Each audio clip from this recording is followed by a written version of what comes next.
NEET के result को लेकर के सोशल मीडिया से लेकर के अब बहस शुरू हो गई है जमीनी स्तर पर। और लोग कह रहे हैं कि कुछ ना कुछ तो हुआ है। जो 720 में से टॉपर्स बने हैं, उन टॉपर्स की कहानी क्या है।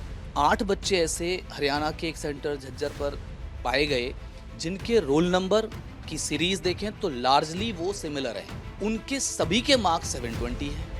तो क्या सारे टॉपर्स इनको पता थे और एक सेंटर पर भेज दिए? रैंक एटलीस्ट मेरे मार्क्स कम है, बट जो हम रैंक जो डिजर्व करते हैं वो हमें रैंक भी नहीं मिली है। ये इस बार का नीट का रिजल्ट तो बिल्कुल ही अनफेयर रहा है, क्योंकि जितना एक्सपेक्टेड रैंक थी उससे काफ़ी बाहर आई है। क्योंकि पिछले साल जिस स्टूडेंट के मार्क्स 500 के अप्रॉक्स थे उसकी 1 लाख के अंडर रैंक थी, और हमारे इतने मार्क्स हैं, हमें 1 लाख के बाहर कर दिया।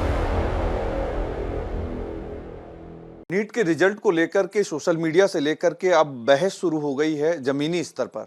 और लोग कह रहे हैं कि कुछ ना कुछ तो हुआ है। जो 720 में से टॉपर्स बने हैं, उन टॉपर्स की कहानी क्या है।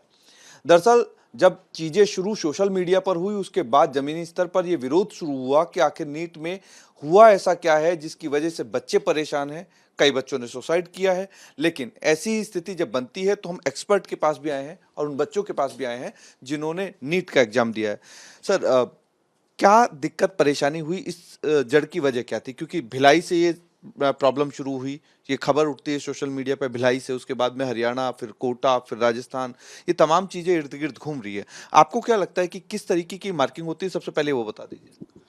देखिए, जो नीट का एग्ज़ाम हुआ है उसमें आपने पूछा कि मार्किंग पैटर्न क्या है। तो मार्किंग पैटर्न बहुत सिंपल सा है इसमें कि जो क्वेश्चन बच्चे अटेम्प्ट करते हैं, एक करेक्ट क्वेश्चन के लिए उसको +4 मार्क्स दिया जाता है।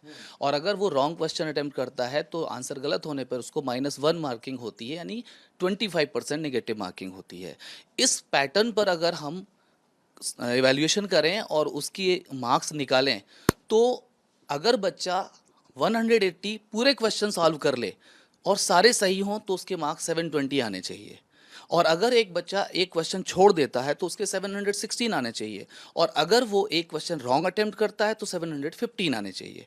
लेकिन जो एनटीए ने रिजल्ट पब्लिश किया है उसमें 718 और 719 मार्क्स भी दिए हैं, जो इस सिस्टम से कभी भी पॉसिबल नहीं है। तो इसके लिए हमें पूछा गया, क्वेश्चन किया हम लोगों ने, सोशल मीडिया पर बहुत पोस्ट किए और उसके बाद एनटीए ने जवाब भी दिया। तो उन्होंने उसका रीज़न बता दिया कि ग्रेस मार्क्स दिए गए हैं।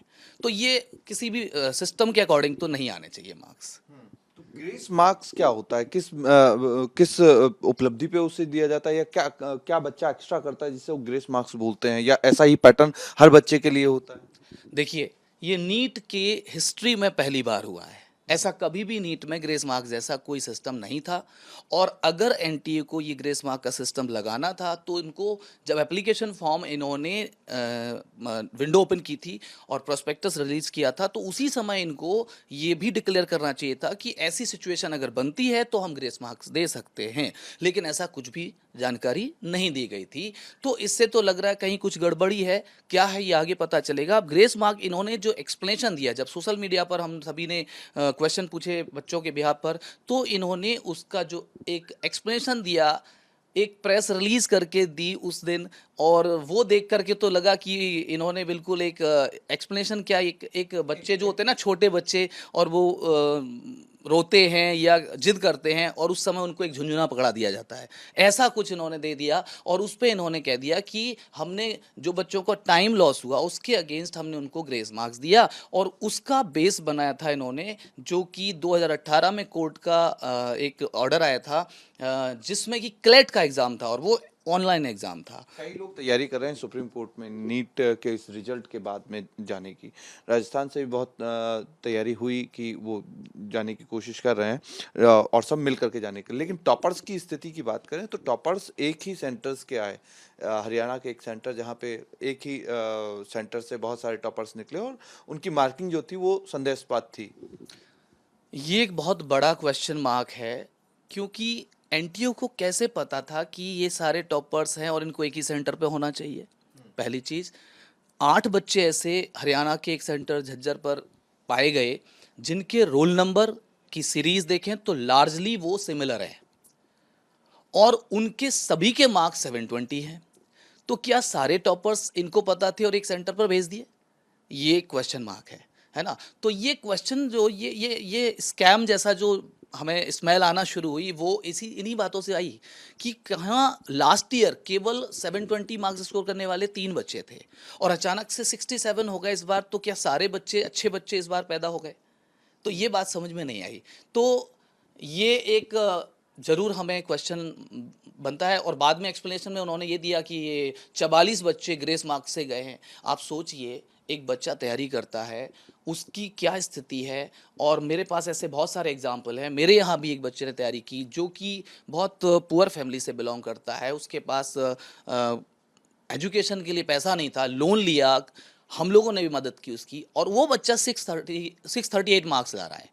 और उसे लग रहा था कि मेरा सिलेक्शन हो जाएगा और एक अच्छा कॉलेज मिलेगा तो मेरी एक आगे की लाइफ, अपना परिवार अच्छा कर पाएंगे। ऐसे बच्चे सारे रह गए, ऐसे एक नहीं। बच्चों की जब बात आती है, बच्चों के स्कोर की बात आती है और बच्चों की जब एग्जामिनेशन की बात आती है तो उन बच्चों से पूछना बेहद ज़्यादा जरूरी हो जाता है कि उनकी मेंटली स्थिति क्या है। क्योंकि जब स्कोर परीक्षार्थी करते हैं तो उसके बाद रिजल्ट आता है और रिजल्ट में अगर इस तरीके की सिचुएशंस होती हैं तो फिर दिक्कत और परेशानी, मेंटल लेवल उनका भी चेक करना बेहद जरूरी। बेटा क्या नाम है आपका? सौम्या शर्मा।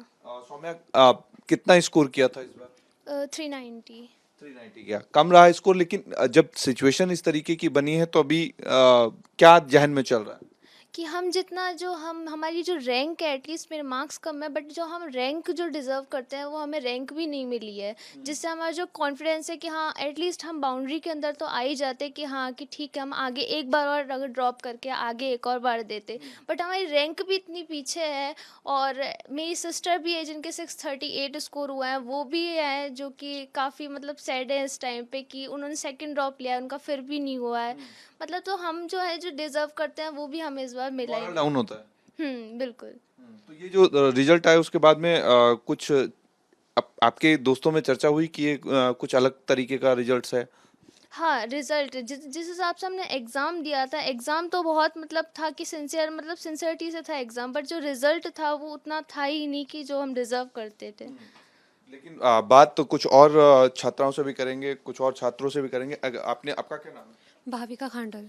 भाविका, अब कितना स्कोर किया आपने? 572। 572 आपने स्कोर किया। और 572 में अब जो आपके पास में चीजें थी इस रिजल्ट को लेकर के, उसके बाद क्या लग रहा था, क्या सिचुएशन हुई? ये इस बार का नीट का रिजल्ट तो बिल्कुल ही अनफेयर रहा है क्योंकि जितना एक्सपेक्टेड रैंक थी उससे काफ़ी बाहर आई है। क्योंकि पिछले साल जिस स्टूडेंट के मार्क्स 500 के अप्रॉक्स थे उसकी 1 लाख के अंडर रैंक थी और हमारे इतने मार्क्स हैं, हमें 1 लाख के बाहर कर दिया। 1 लाख के बाहर कर दिया। आपका क्या नाम है? सर युवराज।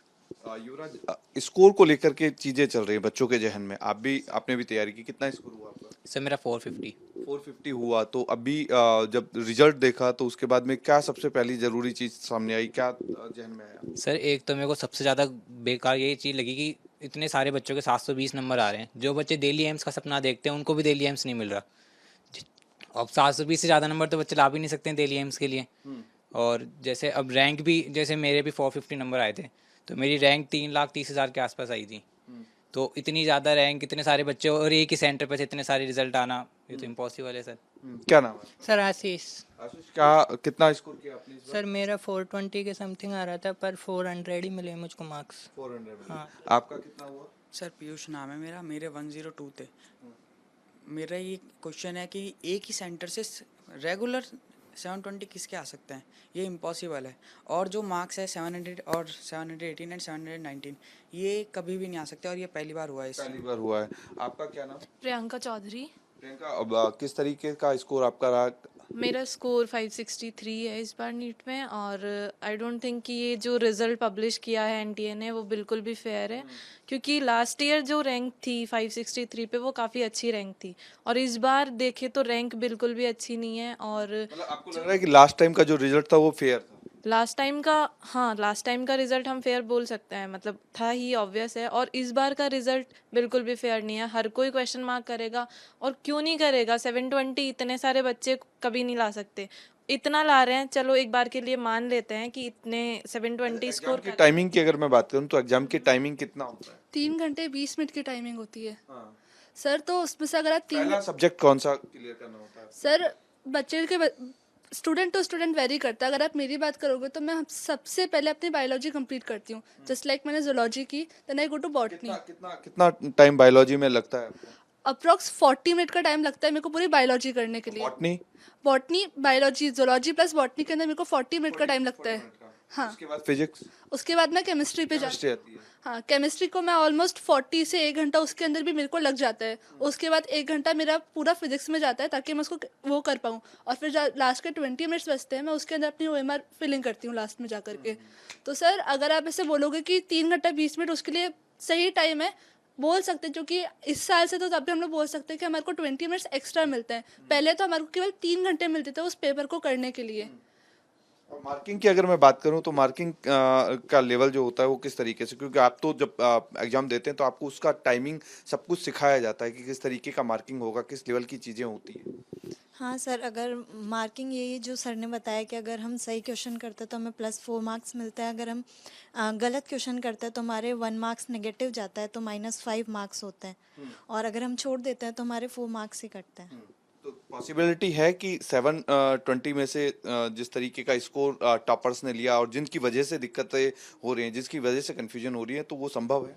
नहीं सर, बिल्कुल भी पॉसिबल नहीं है कि 718 आ जाए, 719 आ जाए, बिल्कुल पॉसिबल नहीं है। और इतने सारे बच्चों के 720 भी पॉसिबल नहीं है, क्योंकि पेपर का लेवल इजी था, लेकिन फिजिक्स का थोड़ा लेंदी था, तो वो मॉडरेट हो गया था पेपर। तो 720 इतने सारे बच्चों का बिल्कुल पॉसिबल नहीं है।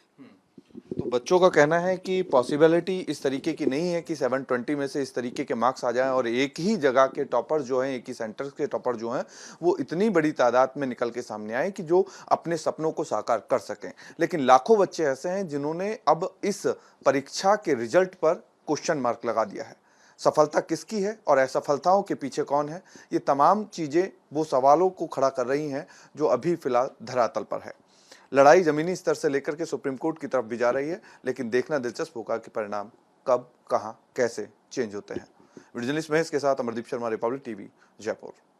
नीट के रिजल्ट को लेकर के सोशल मीडिया से लेकर के अब बहस शुरू हो गई है जमीनी स्तर पर, और लोग कह रहे हैं कि कुछ ना कुछ तो हुआ है। जो 720 में से टॉपर्स बने हैं, उन टॉपर्स की कहानी क्या है? 8 बच्चे ऐसे हरियाणा के एक सेंटर झज्जर पर पाए गए जिनके रोल नंबर की सीरीज देखें तो लार्जली वो सिमिलर है।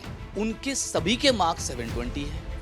तो क्या सारे टॉपर्स इनको पता थे और एक सेंटर पर भेज दिए? रैंक एटलीस्ट मेरे मार्क्स कम है, बट जो हम रैंक जो डिजर्व करते हैं वो हमें रैंक भी नहीं मिली है। ये इस बार का नीट का रिजल्ट तो बिल्कुल ही अनफेयर रहा है, क्योंकि जितना एक्सपेक्टेड रैंक थी उससे काफ़ी बाहर आई है। क्योंकि पिछले साल जिस स्टूडेंट के मार्क्स 500 के अप्रॉक्स थे उसकी 1 लाख के अंडर रैंक थी, और हमारे इतने मार्क्स हैं, हमें 1 लाख के बाहर कर दिया।